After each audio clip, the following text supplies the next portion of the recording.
All right, all right, all right. Hey, what's going on? What's going on, Village? How we doing out there? All right, all right.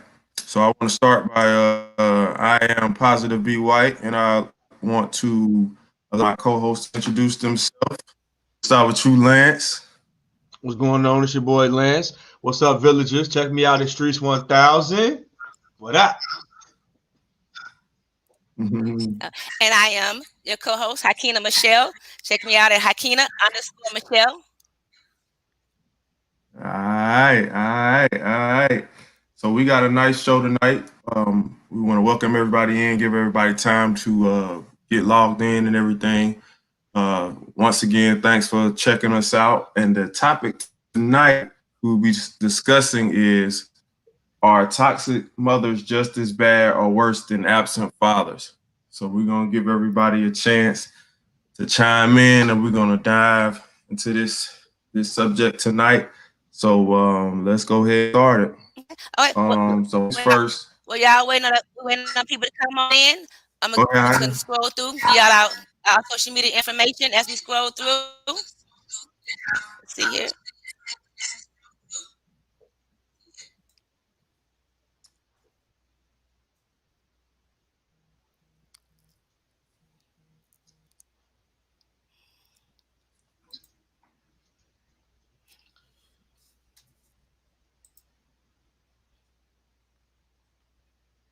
All right. All right. So that's a little bit about us. You check us out on at Hakina_Michelle, 1000 at Brandon. I'm sorry, positive B At Brandon B. positive be White. white. That's what it is, Brandon. That's what it is. That's what it is. That's what it is. I know one knows. All right. We got people tuning in. Awesome. All right, what's up? What's up, everybody? Welcome in. What's going on? You waiting on people to come in still?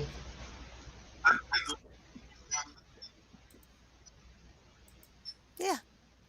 They coming on in. They probably getting ready for the night. That verses. But we'll get them a little knowledge before they come on in tonight. Let's see here.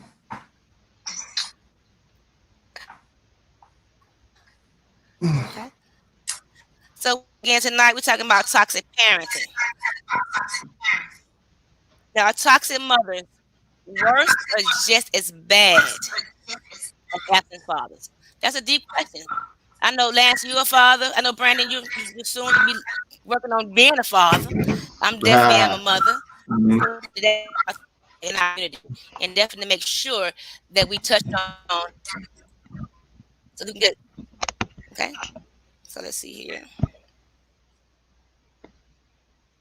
All right, welcome to It Takes a Village. I am Hakina Michelle. We got Lance Streets, Positive B. So we're just waiting for more guests to come on in so we can actually sit down and talk about some amazing things tonight. Things that we need to actually focus on as a black community as a whole, but definitely as a black community. We need to touch on toxic mothers. See, me and a mother myself, it's very important to me that I make sure that my kids are mentally and emotionally and psychologically healthy as well. Talking about toxic mothers is a very touchy subject, especially in my community. I know that. So I'm very excited about this. Something that we're going to touch on tonight. I see you. All right, we got another guest. Welcome. We're letting y'all pile on into the village as we around so we can give y'all some knowledge tonight. The topic tonight is: are toxic mothers worse or just as bad as absent fathers? Good question. Good question. Something we about tonight. Let's see here. Mm-hmm. Okay. If y'all have any comments, anything that y'all want to talk about, anything that y'all want to share with us on tonight on this topic, just chime in. Let us know. I'm going to delve in soon. Wait on a few more guests to come on in to the village. Let's see here. Let's see here.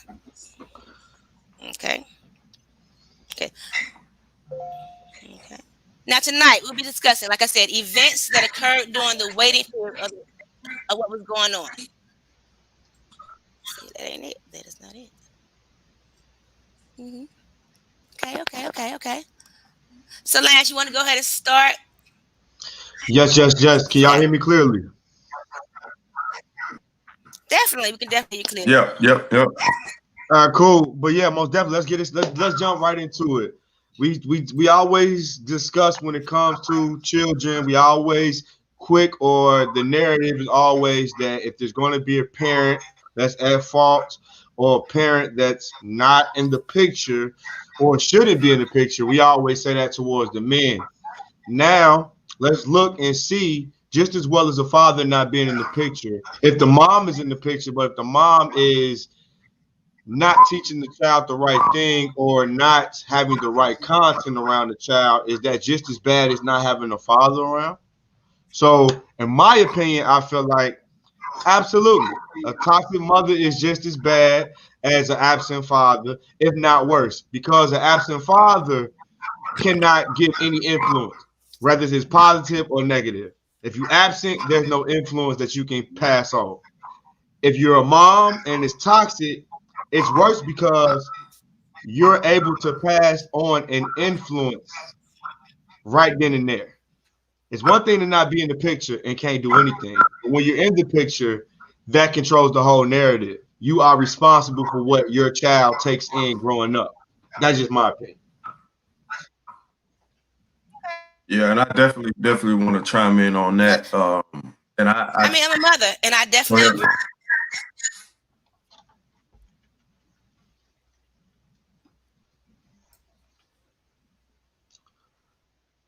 Go ahead, B. White. Hakena. Go ahead, Hakena. B. You soon to be a dad. Yeah, yeah, definitely want to just dive into this and kind of chime in on what Lance was saying. And I think the difference is a child, majority of the time, especially in the courts, they're going to grant that custody to the mom just because they feel like she's a better nurturer. But the problem is that mother is toxic relationship. They really put a burden on that relationship between them and the father if the mother is toxic. And I think that's one of the things that we have to focus on this topic, and then and kind of dive into why, and also what we can do to help change the narrative of that. Because I feel like a father, I feel like a child needs a mother and a father being raised up. Because if you have one, it's a lot of scenarios where you have single parents, and it's out of some people's controls at times. But I feel like raising a child with both parents is probably the most stable things you can do. So we have to change the narrative on the toxic mothers and absent fathers. And we'll get into why we have some absent fathers a little bit later on. So I'll bring that up again, and then we'll dive into that some more as well. Hakina? Okay, well, definitely. I mean, like I said before, I definitely agree with that. As a mother, I definitely agree with that. I know as growing up, I would say I'm a product of a toxic mother. When I say toxic mother, we think about, in our community, very hard for people to just and to swallow, to say that you have a toxic mother. Because in the community that we're raised in, you always thought, a mother is going to be that one that nurtures you, take care of you, be there for you. You can imagine having a mother that wouldn't do those things. But in a lot of Black communities, that's not the case. In a lot of communities, whether it's black or non-Black, that's just not the case. There are a lot of mothers that are emotionally, psychologically, and mentally abusive to their children in a lot of different ways. And as we going on tonight, we'll touch on what that looks like. What does that mean at the same time? You have a lot of mothers that using fathers as a what would you want to call it, a goalpost to hang over the children. That's mentally abusive. So things like that. So as a mother, I totally agree with that.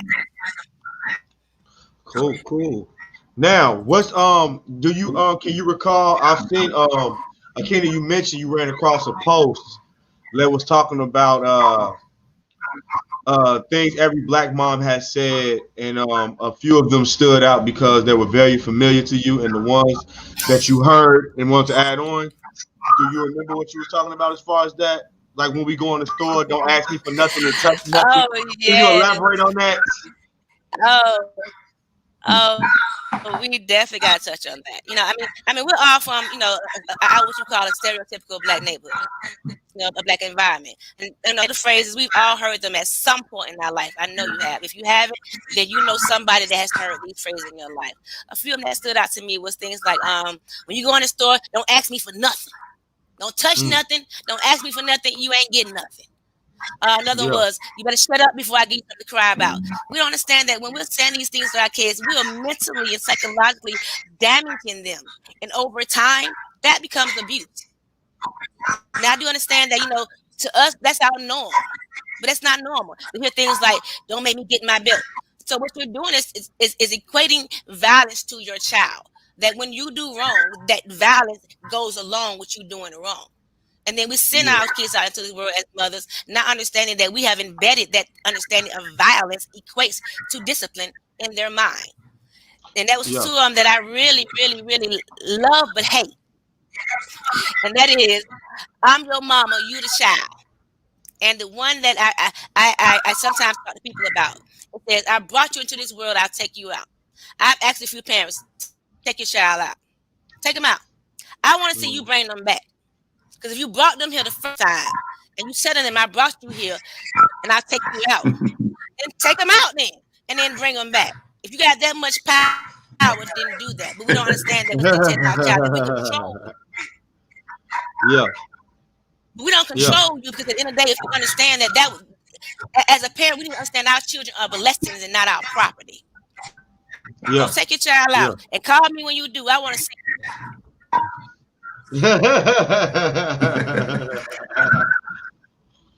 I mean, most definitely. That's. So what you think is wrong with saying stay out of grown folks' business? How do you think that's damaging? I grew up. I think that's damaging because what we're doing is teaching our child you don't have a voice. You don't speak unless I tell you to speak. You cannot have emotions, feelings, or voice to a room to voice those emotional feelings unless I tell you that you can. Yeah. So we tell our kids to stay out of grown folks' business. We're stopping them from asking questions that it's our job to teach them the answer to in the first place. So sometimes stop and listen to your child. They may have a valid question. Yeah.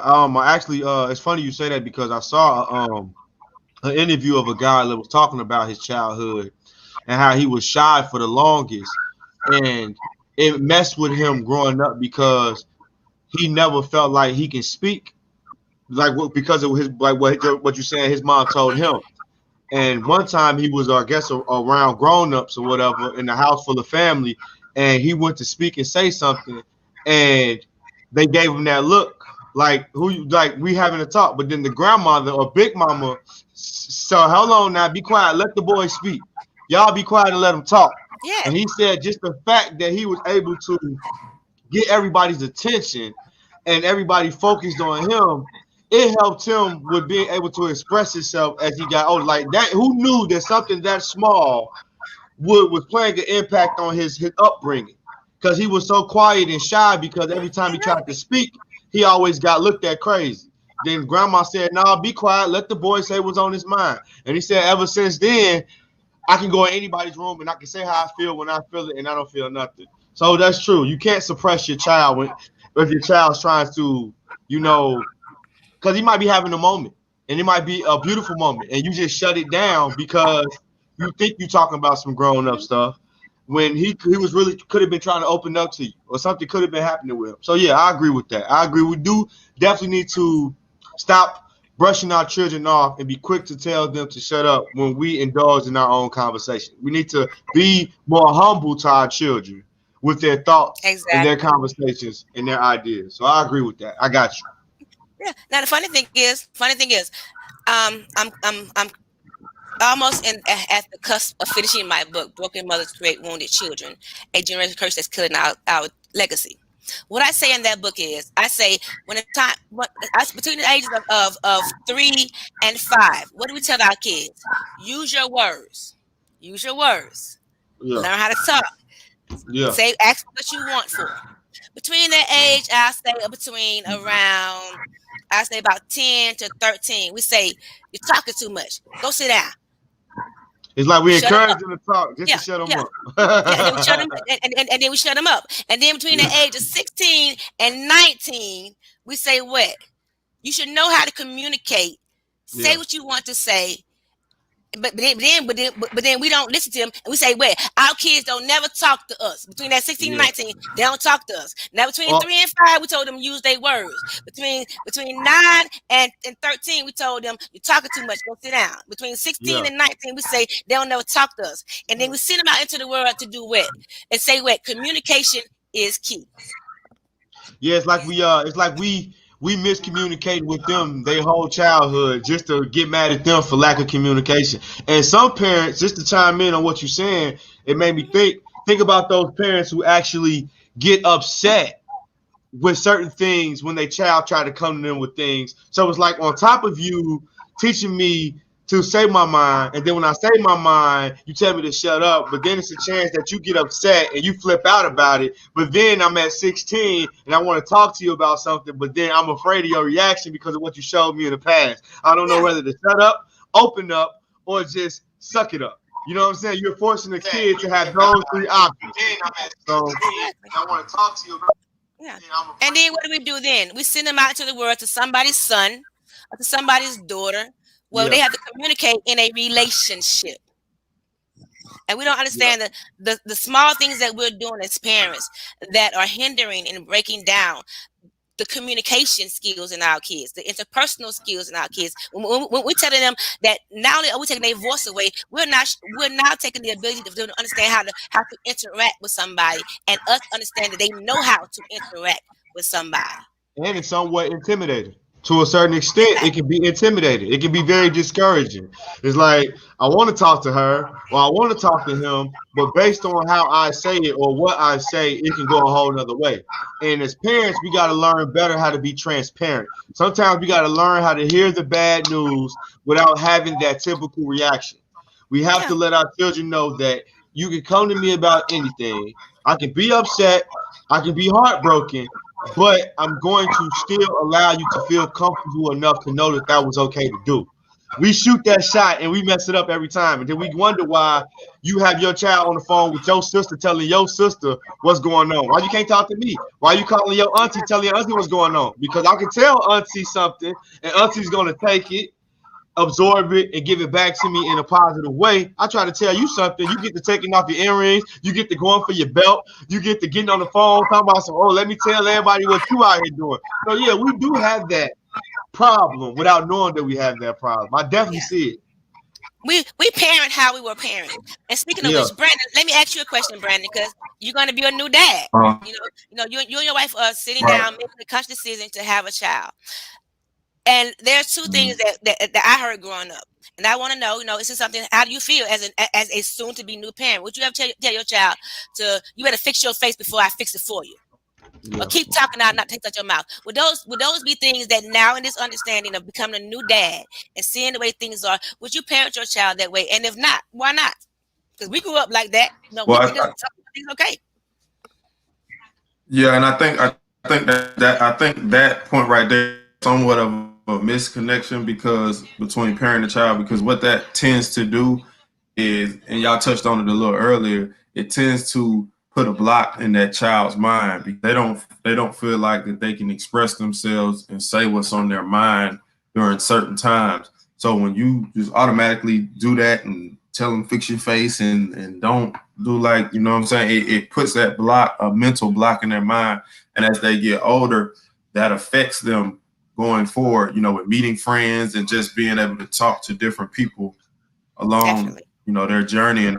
And also I wanted to put this out there as well while we're on this topic. A lot of times you don't have fathers in the situation due to, some fathers just being deadbeats. But another thing that we have to work on is the incarceration rate of fathers being locked Oh, up due to, those crimes, and they're not able to be present. So that's one of the things I wanted to throw out there and figure out how we can reverse that curse and yeah. why we think, why so many fathers are incarcerated and can't be there. Yeah. I agree. Because I definitely think that plays a major factor, in a lot of things. Like I say, I share with you guys personally. I have 3 children. My daughters I share with my ex-husband, and I have my son I share with my ex-wife. And I'm very fortunate to be able to be in a position to have a man who's very um, stable and reliable in my daughters' lives. And there are things that he's brought into Mhm. their lives that I understand as a mother that is pivotal for them. When they was little, he took them on dates. He showed them things, Mhm. how to be treated when they began to get out into the world to interact with other men. He let them know what to expect. What he let them know Exactly. what to Yeah. expect, what they should expect, what they Yeah. entitled to. Yeah, the standard to go Exactly. for. Yeah, yeah, yeah. Exactly. Now, as a mom, I can show them, Mhm. how they can carry themselves, their self-respect and things like that. But no, I was very fortunate for him to be a father that could show them the standards of what they will be needing from someone else. Yeah, yeah, most definitely. Yeah, Yeah. that's why I feel like it's necessary to have both parents. I mean, because if it was possible for women to just have children without men and it wasn't important, then you'll be able to do it. The fact Yeah. that you need the both is the whole purpose because men naturally we can be soothing and we can be comforting, but we can't be that if we didn't have a mother figure to show us what that's like to be like. Yeah. You Yeah. know, And just just because of nature. even with my son, he has his Mhm. uncles and his cousin and the Yeah. male figures that will help him understand the things that mentally that his mothers can't give him. And we always need that balance in life. We need each other. Yeah, To yeah. have a good society and good environment, and we just stop fighting against each other, thinking that we don't need each other Cause because you we have got mamas and daddies can't who survive. ratchet. They ratchet, having whole conversations, yelling at each other, talking about this, that, and the third whole time. The kid right there soaking it all up, and then y'all wonder when the kid become a teenager and not respect either one of y'all, cause y'all didn't both spilt each other's business and bones out the closet. They whole growing up. They get 16, like, damn, mama was a hoe. Damn, daddy, you slept with mama's sister. Damn, daddy, you did this. Like, we, You definitely keep keeping it raw, Lance. Now, Tyria said, "I grew up with no father figure, and as an adult, I wish I had." Yeah, I agree with that. I definitely agree with that. As a young girl, I was blessed to have. I was a daddy's girl until I was like mid teenage, and that played a very pivotal role in what I began to look for and understand as an adult woman when I began to mature into an adult woman and understand what that looks like. So, question for you guys, and a question for you guys out there in the village. Now, listen to the question, breathe, take it in, and then answer. You guys, everybody in the village, tell me what you think. This is my question. Do you feel that some people do not earn the right to be called a parent? I'm just Mm. asking. I'm just saying. Absolutely. So what would the other name be? A Absolutely. sperm And I'm donor going to or an incubator? Well, I call them caregivers and providers. You Mothers are heard me, caregivers B. and dads are providers. That's what I call them. So I'm asking y'all, do y'all feel like some people do not earn the right to be called a parent? and let me jump in here and say this Go real ahead. quick. And a lot of times what happens is some parents are thrust into parenthood early because they're at a Mm. very young age. I'm talking. I can remember being in high school, and I'm talking about. I would be sitting in and it would be my classmate next to me would be be like rubbing her stomach, but she was pregnant, and it was like 16 years old, Yeah. soon getting ready to be a mom, still trying to grow up herself. So I think that happens a lot in our society. We have people that are thrust into parenthood early and they're Yeah. not really ready. They're still children themselves. So I think that causes them to when you're being so young trying to raise a child, it Giving causes immature advice. a kind of a negative thing. Right. Because the parent is still trying to grow up and learn and become an adult themselves. So I think that happens a lot, and I think that's a topic that we could discuss as well. Let Just me point that people out. being thrust into parenthood. Like you talking basically like being in Walmart and you seeing a little boy and his grandma looking like she only 30. Basically. Yeah. Grandma got her nails done, got the weave in. Grandma trying to wear outfits that she know damn well wasn't made for her age, but she want to be in Walmart and got the nerve to Oh try my to tell God. her granddaughter what to look for in a man. But grandma, you all the way out here like you just left the strip club. Yeah. And grandma 30 years old. You know that Hey, I get what you're saying, but I mean, hey, yeah, you're and that's right what I though. think. But I think that's where a lot of the violence comes from. What plays a part with the younger generation because you got a bunch of men, well, young men who are trying to be men, and they have this false perception of what it takes to be a man, to where they're out here with guns, ego, and don't know how to channel their feelings. And when you put those three things together, you get chaos because you got men who are not knowing how to express themselves other than this gangster persona, macho, tough guy act, and without a father being in the picture to be able to let him know, like, dude, you don't have to do that to be a man. That's not what real men do. Real men don't have to walk around with attitudes. Real men don't have to walk around with, hey, I'm ready to fight you. What you looking That at is true. attitude? You know what I'm saying? So I totally agree with that. Like, we definitely have this wrong perception as young black men on what actually it is to be a man. We say we men all day, but do we actually walk that walk and talk that talk, or we think we men, but a lot of us aren't. We 17 having children, we 21 trying to tell our children how to be men, when yet we just Right. got into it with another guy at a gas station because he took my parking spot. But yet you arguing with somebody over a parking spot like it alters to something else. But yet, but no, but you being the adult, you sitting there gonna be the same person that's gonna turn around and give your son advice on how to deal with somebody at school that's bothering him. But yet you Okay. arguing with somebody over a parking spot. You know what I'm That's true. saying? Now, Like, Lance, yeah, you're right. Now let's go to the chat. Let me tell you, she had two good points. One point she said that if you lay down to make a baby, and you Right. are a parent regardless, but to provide for that child is different. Having the title of parent Right. doesn't mean anything if you're not doing the necessary thing for that child, and it goes forward. It goes beyond sending money. Stir my life with my daughters. That is so true. I definitely understand that. A lot of parents, like I say, I think when you conceive a child, yes, you have the title of being a parent. But I think the way you began to delve into your parentship, that's my word. I know parentship, call it parentship. You either take on two roles, three roles. Either one, you actually become that parent, which means you are doing more than providing a roof over your child's head, clothes on their back, and food on their table. You also wanting to parent them mentally, emotionally, spiritually, and psychologically. To me, that's being a parent. You're no. you're you're you're touching on all the wholeness of your child. But what we understand in society, in my opinion, and I'll touch on that a little bit later, is we end up having what we understand to be providers and caregivers, i.e., mothers and fathers. Mothers are the caregivers of the house. They make sure everything's taken care of.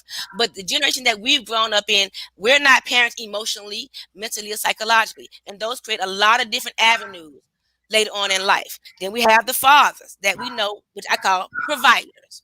Those are the fathers. Those are the fathers that make sure that your house, that your bills are paid, that your lights on, you got clothes, what you need for school. But they're not setting the roots and the foundation of what a father needs to be done in that household. There's more than just putting food on your child's table, clothes on their back, and a roof over their head. But that's what we know in society to be parenting. That's not Now, parenting. That I can go hire somebody to do that for me. now my question is, where did this start from? Where did we get this narrative? Did it start from women not being able to work in the workplace with men, and that kind of forced women to have to be at home? I Or is think it something that society just felt like women are feminine, women should be homesome, and men are tough and whatever, and they should be out sweating and laboring? I think Is I think it it's a a combination perspective of thing? all of those things. It's a combination of all of those things. We parent how we were parented. And you can go as far back as how long you want to go, and you will understand the roots of how we were parenting. We parent how we understood things generational far back. We just kind of shifted a little bit as you know, decades have changed. But we still parent the way we were parented Oh, I got a long question. time ago. I got a question for the people that's listening. What she just said, we are parenting the way we were parenting. Now, this is my question to people listening and to y'all. When do we learn? When do we learn what part of the parenting to keep that was instilled on us, and what part of the parenting that was toxic? How? Because we can sit there and say it's toxic, but then we can be adults and turn out fine and be like, oh, even though we can say it's toxic, then look how I grew up. I'm fine now. If it wasn't for that certain toxicness, would I be the person I am today? So when do we cut off? Like, okay, I can't be like my mama on this, but I can be like my mama on this. When do we know when to cipher the difference?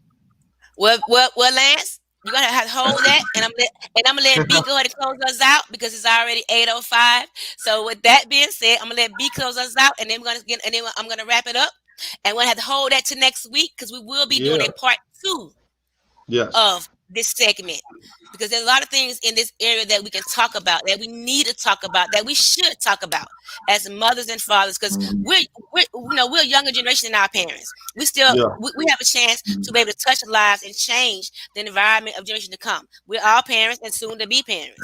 So make sure you tune in next week. Tell your friends of your friends of your friends of your friends. We will be definitely touched on this before we go ahead and close it out. Uh-oh. Kenny, you froze up over there. Uh-oh, you back now. Yeah, still frozen. Yeah, so definitely you back in now. Yeah, so definitely we're gonna definitely jump into the part 2 next week. No, you good. You good. No, you good. So definitely, we definitely want to do a part 2 to this next week, because I definitely got some topics to address as far as next week. And then the one thing I want to leave everybody with is, how can we change the narrative of the absent father in this generation going forward? How do we change that narrative? What can we do? What's some things we can do as a community? How we change that narrative moving forward, what we can do. So we'll talk about that in the part 2. Cool. That's cool with me too.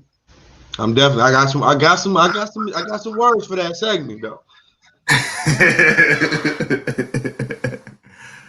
Yeah, let's get it. Well, thank you everybody for tuning in with us. For showing us love, taking time out y'all evening to check us out. I know majority of y'all live in Atlanta right now, and I know everybody trying to get in tune with that Jeezy and Gucci, so we're not gonna hold y'all love, because I'm about to check it out too, and we can make that a whole nother segment to see who won, who should have lost next week too.